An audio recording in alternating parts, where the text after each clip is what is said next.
Hello. Okay. So Miriam, tell me about yourself. My name is Miriam Sapphire Herndon. My mother picked Sapphire because my oldest sister, her name is Latrinia Diamond Alford, now Hooper. And she's like, I just wanted to keep it, like a jewel. So she picked Sapphire for me. Originally, my name was going to be Mary because my grandmother, my father's mother, her name was Mary. So she didn't have, she had only one granddaughter and a bunch of grandsons. So when she found out my dad was having a girl, she was like, can you name her Mary? Can you name her Mary? And he was like, yeah, the whole pregnancy. So once my mom gave birth to me, July 28, 1987, he was like, she's just too pretty to be Mary. She needs to be something else. So he flipped through the Bible and he found Miriam. And so there goes Miriam Sapphire Herndon. I was born and raised in Compton, California, the hub city. I was always a monkey, like growing up. I would climb trees. I was going under like buildings. I wasn't afraid to like fall, hurt myself, get all scraped up, and it's just crazy because somewhere down the line I lost that, but I think it transitioned into other areas. You know what I mean? Like me loving to dance, me loving to like express myself physically. I don't know. I love dancing. I went to school for dance, actually. What started me on dancing was in high school, my junior year, I took a dance class. It was part of my electives, and I loved it. So I continued into my senior year, and I did my first little show, my little dance show, and I thought I was all of that. And I got to college, and I decided to, I thought I was going to major in it for a while, but I decided not to. So I ended up just taking the course, and I stopped, which I wish I would have never stopped. From there, I went to a couple dance studios. I did like a couple sessions at Lulu Washington. Shout out to Lulu Washington. I did a couple of sessions at Debbie Allen Dance Studios, and I just had a great time. I learned a lot. I met some beautiful people, and I do desire to go back. That's me. Personally, I love dancing. I love poetry. I love writing. I loved English in high school, and I'm also considering being an English tutor. I've been praying about that, but yeah. So I'm getting back into writing again. Actually, me and executive producer Takira. Shout out to Takira. We're going to the PIA tour together for the first time this year, and I'm super stoked about that. So yeah, poetry is my thing. Music, I'm a huge music fan. I love music. My favorite genre is neo soul and jazz. On my bucket list actually is to make a jazz album before I die. So I have to do it. If I die and I don't make a jazz album, like make one for me. But yeah, I want to learn how to scat.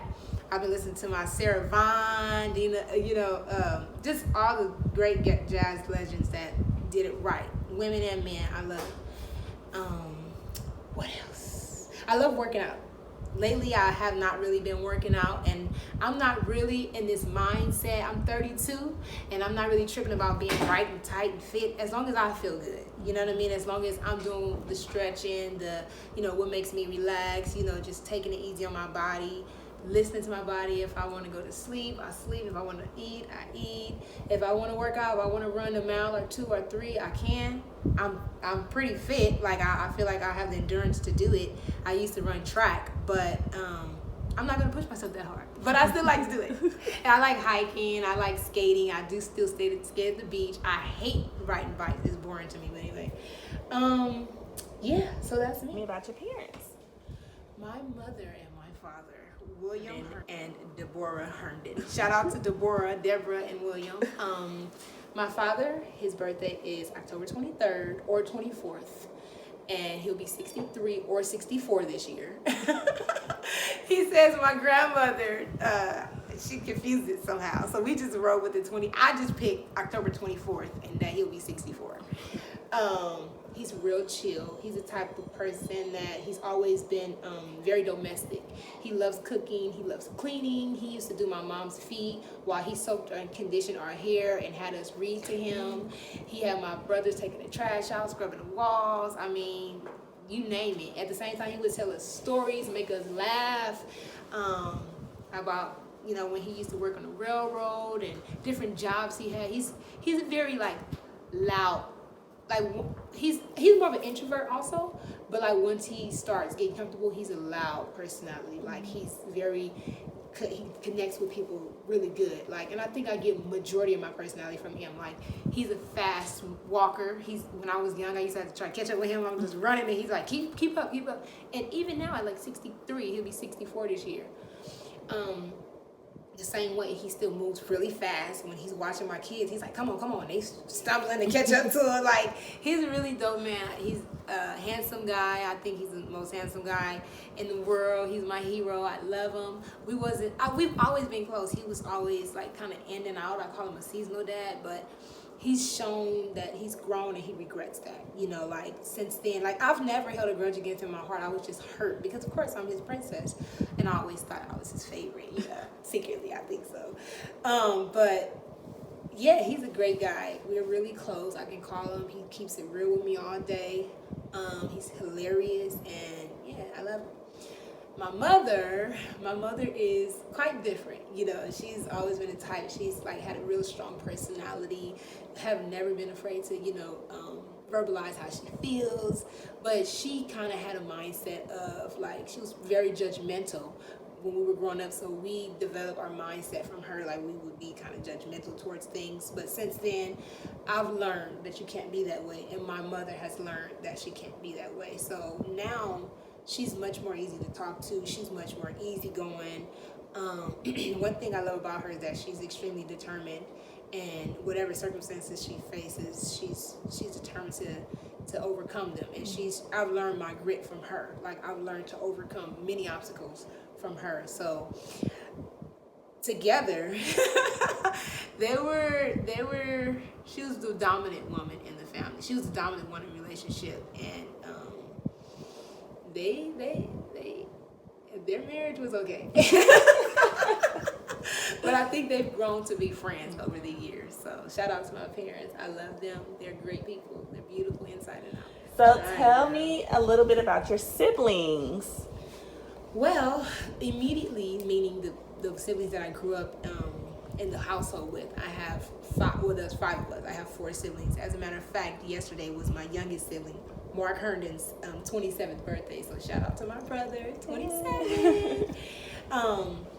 So there's Latrinia, my sister Latrina. She don't like Latrina, but she's the oldest. She's very responsible. She's very like organized. She's like A, B, C, D, E, because we didn't really have a good upbringing as far as structure at all. So she's like, I want to make it completely opposite. So with her kids, she has three. Her and her husband, they have a 12-year-old, my niece Michaela, I love so much, and my niece and my nephew. She has fraternal twins. So she's very disciplined with them. She's very focused, and she keeps it real. Like we keep it real with our families and with our babies, because we was kind of dark about a lot of stuff.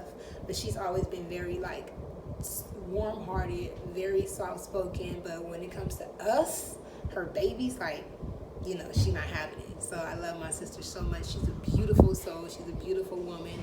We're really good friends, and we've grown to, we've grown closer, like over the years, like as women, which that's something that I love. And we've both desired, we kind of needed to find that like groove, like how do we get there? Because our personalities are different. Like I'm more like strong personality, like what'd you say? And she's more like, let's just hear what they say. So now we both kind of like, okay, cool. But she's the oldest. She'll be, and then my brother, his name is Lyle Battle. My sister has a different father than I do, and my brother Lyle, he has a different father. He was 34 in February. My sister left the house at 16. She went to live with my auntie and my grandmother. So Lyle stepped up and he became the man of the house, because like I said, my father was in and out. And he was very, at a young age, extremely wise, extremely focused. Like even at like youngest 9 and 10 years old, he would tell us like how to get ready for school, he was very like outspoken, very deep voice, very early like on, he started maturing. He got, like early puberty. And so he was very like strong with like, no, you don't supposed to eat like that. You're supposed to close your mouth when you eat. When you sit down, you don't sit down when somebody talking. You're supposed to wait till they finish talking and get up. At a young age, like 10 and 12 years old, he was telling us, he started like washing our clothes, going shopping, and he just really took on the responsibility of the man in the house. But unfortunately, some things happened during his teenage years, and he didn't have a father figure around. My dad wasn't around. He never met his biological father until he was like 17, and we thought it may have been a bad idea, but he insisted on meeting his father, and his father wasn't consistent in meeting up with him. So he met up with his father, and unfortunately, his father promised to see him every week and different things like that, but he wasn't consistent. So I think that triggered like depression and anxiety within him, because about a year later, at 18 years old, he started acting a little, different, and he got diagnosed with bipolar schizophrenia. So he went to a home. He came out of he went to a home. He came out of the home. He lived with us for about 6 months, and then after that, my mom and a couple other family members decided that it'd be better if he seek out treatment. And mental illness in the Black community is real. It's really real, because I've seen it with my own eyes. I've lived with him, and so I haven't seen him in a couple of years. He's 34 now, and I haven't seen him since he was about 19. So yeah, I really miss my brother, but he's a dope guy. My other brother, his name is Malachi. He has 2 sons. One I haven't met yet because they're living in another state, and then the other one, he's a Malik Herndon. He goes to our same church, so I love my nephews both. And yeah, we grew up. We were really close. We were like we were like best friends. We used to stay up late at night and act and sing and dance together. And we used to sing and act and dance together, make up songs and improv and stuff like that. So yeah, shout out to my brother. And then there's me, and then there's my younger brother Mark. He's really cool, really chill, really laid back, the baby, So, but he's a strong man, so I love him too. So tell me about your kids. About your beautiful babies. The love of my life. When you say my kids, I just think of this saying that the same thing that makes you laugh will make you cry. It's the same thing that makes you smile will make you frown. Like, that's a true statement when it comes to my kids. I love my kids. They're my babies. They're an extension of me and their father, our union, whatever, once upon a time. But at the end of the day, they're really like developed, like their personalities are there. Like when I first got pregnant with my very first pregnancy was Janiyah. Like, thank God I've never experienced the heartbreak of a miscarriage or anything like that. I never had any abortions, thank God. But even though I almost aborted Jaleel, that's a different story. But I decided not to, thank God. But yeah, Janiyah's, since I was pregnant with her, I felt a strong bond with her. She has a really strong personality. I used to talk to her in the womb, and I was just telling my mom, do you remember when I gave birth to her? The first thing I said, I called her name, I said, my mama, and she went, in the hospital. Like, she immediately responded. And that's how she is. She's very responsive. She has extremely strong personality, but she's a beautiful soul, and I love her to life. Even though she give me a headache, she's super close to me. Like, she loves me. Like, I could be away from the house for a couple hours, and she's calling me like, when you coming back? And once I'm there, she's like totally ignoring me. But we have this bond, and I love it, and I wanted to always be there. My son, his due date was July 29th, and my birthday is July 28th. So that's actually what made me keep him. Like, I was gonna have an abortion with him because I did not want to be with their father, and I knew that I didn't want 2 kids, especially that close. At the end of the day, somebody said, "Oh, you have the most beautiful daughter. That's the only child you have?" And I was like, "Actually, I'm pregnant again." And she's like, "When you do?" A young girl. And I was like, July 29th, the day after my birthday, July 28th, she's like, "Oh, girl, that baby for you." And that was it. I was like, I'm keeping him. I'm keeping it. And I found out he was a boy, and he was born, and we're close. That's my boy. My experience, the difference between my son and my daughter is way more emotional. And my son, he's emotional in a different way. He's more chill with it. He's more relaxed. He's more loving.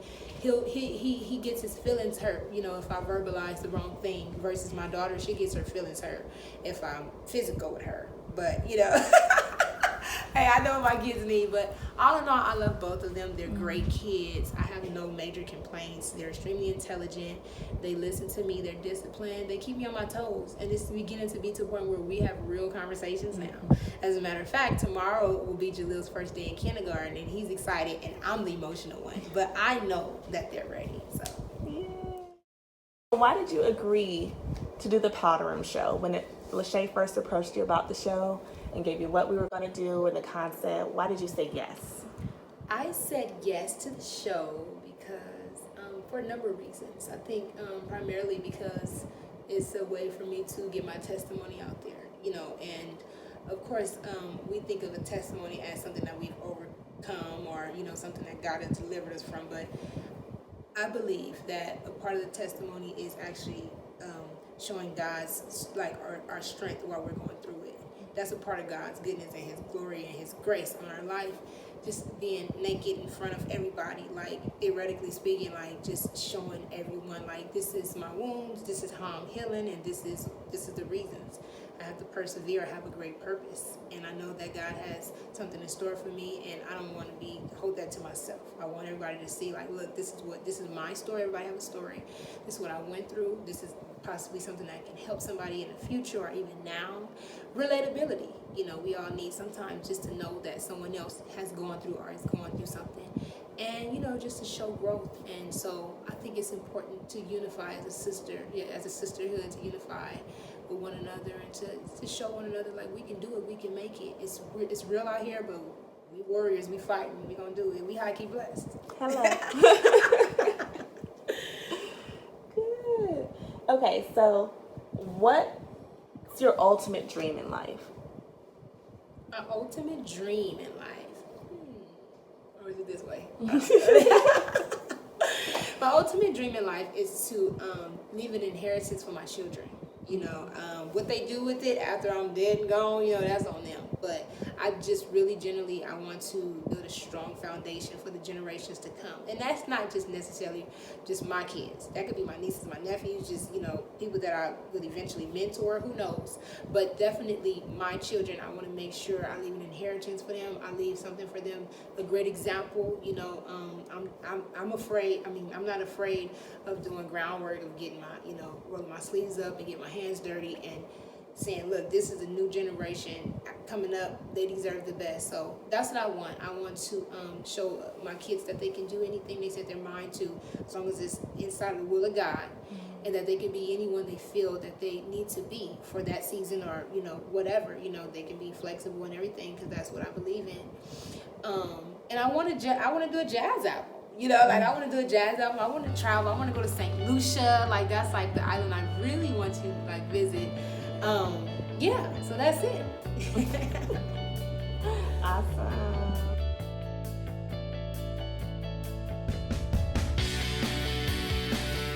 Y'all, the Powder Room show is in full effect now, so go ahead and check us out on YouTube. If you like it, subscribe, and you'll keep up with what we're talking about. All right, catch you on the flip side. Hey.